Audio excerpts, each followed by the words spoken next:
Bonjour à tous et bienvenue sur ce 66e épisode d'Histoire de bagnole et aujourd'hui je vais vous parler de l'Aston Martin Vulcan et de l'Aston Martin Victor.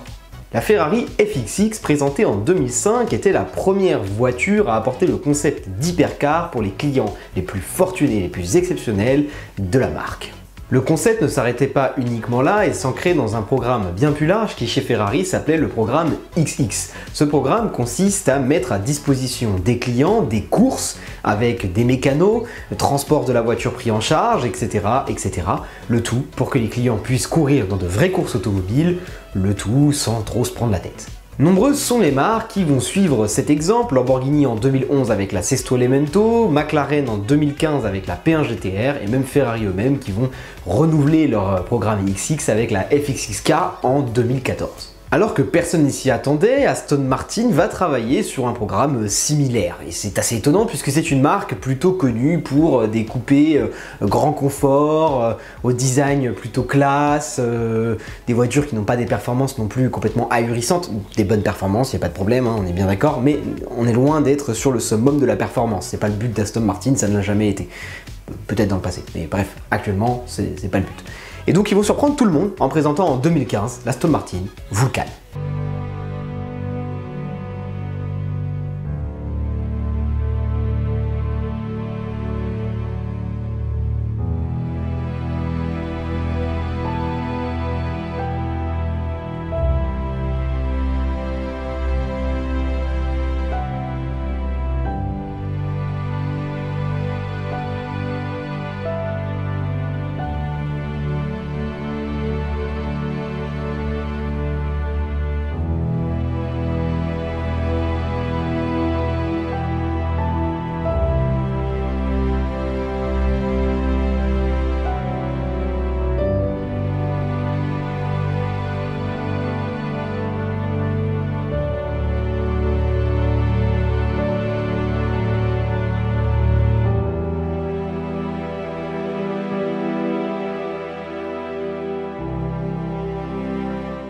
L'Aston Martin Vulcan est un vrai monstre équipé d'un V12 de 7 litres développant 820 chevaux, ce qui en faisait à l'époque tout simplement l'Aston Martin la plus puissante de tous les temps. Voilà. Avec cet énorme V12, elle s'offre des performances plus que correctes, avec un 0 à 100 établi en 2,7 secondes et une Vmax de 355 km/h. Niveau design, on est à des années-lumière de ce à quoi nous a habitué Aston Martin. Là, c'est très sport, très extrême. À la limite, à l'avant, on peut rappeler un peu les vintage et DBS des années 70, mais il faut vraiment aller chercher. Mais pour le reste, énorme aileron, côté extrême, pistard, non, on dirait pas une Aston Martin. Et pourtant, personnellement, j'aime beaucoup. Notamment cet arrière magnifique avec cette signature lumineuse somptueuse. Je sais pas si vous avez remarqué, mais la signature lumineuse est en fait composée de plein de petits feux uniques qui viennent composer l'entièreté de la signature lumineuse. Et chaque petit feu, c'est une LED. Ouais, c'est quand même vraiment très beau. Pour l'intérieur, bien évidemment, il est aussi complètement différent. Comme je vous le disais, Aston Martin, d'habitude, c'est du confort, c'est très luxueux, c'est très classe. Là, on est sur une pistarde, il n'y a pas de problème, hein. Siège baquet intégraux, le volant qui est plus, qui rappelle un peu les volants de Formule 1 limite. Enfin voilà, on n'est plus du tout sur une Aston Martin classique, hein. Voilà. La petite anecdote sympa, c'est qu'il y a eu un exemplaire d'Aston Martin Vulcan qui a été road légalisé. Ouais, il y a un fou qui s'est dit, bah moi je vais mettre ça sur la route. Normal, tout va bien. Bien évidemment, c'est arrivé en Angleterre et ça a été effectué, c'est une transformation qui a été effectuée post-usine par RML Group en Angleterre. Voilà. En 2017, Aston Martin va décider que la Vulcan commence à être un petit peu dépassée. Je ne sais pas si c'est ce qu'ils se sont dit, mais en tout cas, ils ont décidé de présenter un kit aérodynamique encore plus poussé pour la Vulcan et ils l'ont nommé Vulcan AMR Pro.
Bon, comme je vous le disais, il s'agit d'un kit aérodynamique, ce qui veut dire que effectivement certaines Vulcanes sont sorties directement d'usine avec ce kit, mais il y a eu aussi pas mal de Vulcanes qui sont repassés par l'usine pour recevoir ce kit, et donc qui étaient sortis de base en tant que simple Vulcan. Voilà.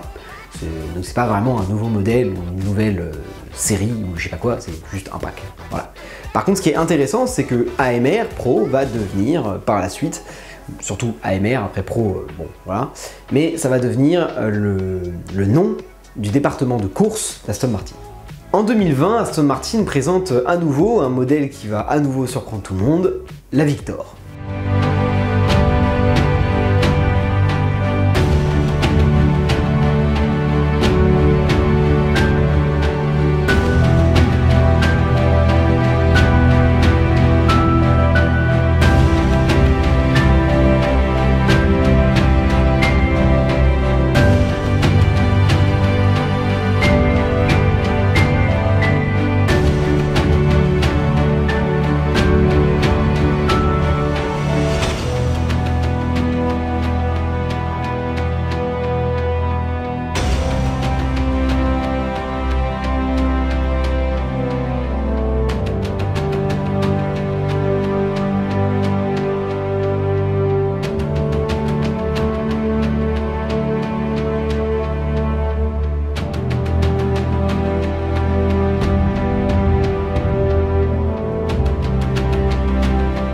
La Victor, le concept est assez simple, il s'agit d'un one of one, donc il y aura un seul exemplaire au monde, et la Victor, le but, c'est de faire un mix de tout ce qu'Aston Martin sait faire de mieux et en road légal.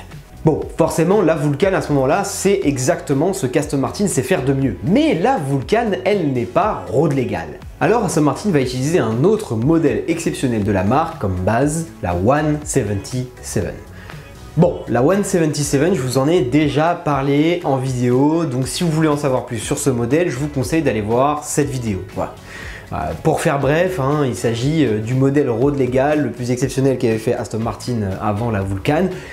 Il s'agit plutôt non pas d'un modèle ultra sportif, même si c'était déjà plus sportif que ce qu'on avait l'habitude de voir chez Aston Martin, mais plutôt d'une œuvre d'art, on va dire. Voilà. C'est ce qui faisait la rareté, le prix et tout l'intérêt de la 177, c'était ce côté artistique. Voilà. Mais alors, s'ils ont choisi de faire la Victor sur base de 177, pourquoi je vous parle de la Victor dans cette vidéo? Ben tout simplement car comme je vous l'ai dit, c'est un mix de tout ce que sait faire de mieux Aston Martin. Alors oui, la base c'est une 177, certes, mais la Victor elle va reprendre beaucoup d'éléments de la Vulcan aussi. Niveau motorisation, la Victor va embarquer un V12 de 7 litres 3 qui développe 848 chevaux. C'est encore plus puissant que la Vulcan. Niveau design, la Victor est un hommage au DBS et Vantage des années 80 et en fait, même son nom est un hommage. Puisque son nom, Victor, quand on analyse d'un petit peu plus près, Malcolm Victor Gauntlet, c'est celui qui a fait revivre Aston Martin au début des années 80 et qui a dirigé Aston Martin jusqu'aux années 91. Donc le nom Victor n'est pas anodin. Enfin, l'intérieur de la Victor est à l'image de la technique de la Victor, c'est-à-dire un énorme mix entre tout ce que sait faire de mieux Aston Martin. On retrouve effectivement de la classe, du luxe, mais aussi du sport. Et du bon sport, du sport de Vulcan, par exemple ce volant qui rappelle très bien celui de la Vulcan. Bon, personnellement, vous avez compris, j'adore la Vulcan et j'adore la Victor, je les trouve très jolies et très intéressantes en tant que concept, donc voilà, c'est très cool. Bon, maintenant, parlons prix, comme d'habitude. La Vulcan, j'ai trouvé une vente qui a été réalisée pour 3,7 millions en 2017. Pour la Vulcan AMR Pro, j'ai pas trouvé de vente, voilà, désolé. Pour la Victor, il n'y a que des rumeurs en fait. Ce propos de la Victor, je vous rappelle, c'est un exemplaire unique, donc effectivement il n'y a pas eu de prix affiché par Aston Martin. Il n'y a que des rumeurs sur son achat neuf en 2020, puisque du coup elle n'a jamais été revendue depuis, et les rumeurs parlent d'un prix entre 5 et 6 millions d'euros. Pour être exact, c'était entre 4 et 5 millions de livres, quand on fait la traduction en euros, ça fait entre 4,7 et 5,8, un truc comme ça, donc entre 5 et 6 millions, voilà, je vais simplifier. Bon, et j'espère que vous avez kiffé cette vidéo. Si c'est le cas, n'hésitez pas à vous abonner, laisser un petit pouce bleu, un petit commentaire. Salut!